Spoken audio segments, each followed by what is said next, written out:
Hi, this is Celine Ang from GMK News. Let's do another prompter test challenge. Para this time, let's do a weather report. I-do-it nyo lang itong video na ito. Good luck!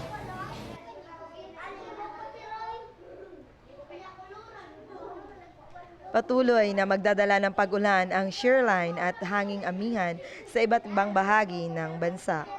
Makakaranas ng maulap na kalangitan na may kalat-kalat na pag-ulan at pagkidlat, pagkulog ang Southern Leyte, Caraga, Northern Mindanao at Davao Region dahil sa shearline. Magdadala naman ng maulap na kalangitan na may mahinang pag-ulan sa Cordillera, Administrative Region, Cagayan Valley, Aurora, Quezon at Bicol Region ang hanging amihan. Bahagyang maulap hanggang sa maulap na papawirin na may pulo-pulong mahinang mga pag-ulan ang mararanasan sa Metro Manila, Western Visayas at natitirang bahagi ng Luzon. Makakaranas naman ng bahagyang maulap hanggang sa maulap na papawirin na may pulo-pulong mga pag-ulan o pagkidlat, pagkulog ang nalalabing bahagi ng bansa.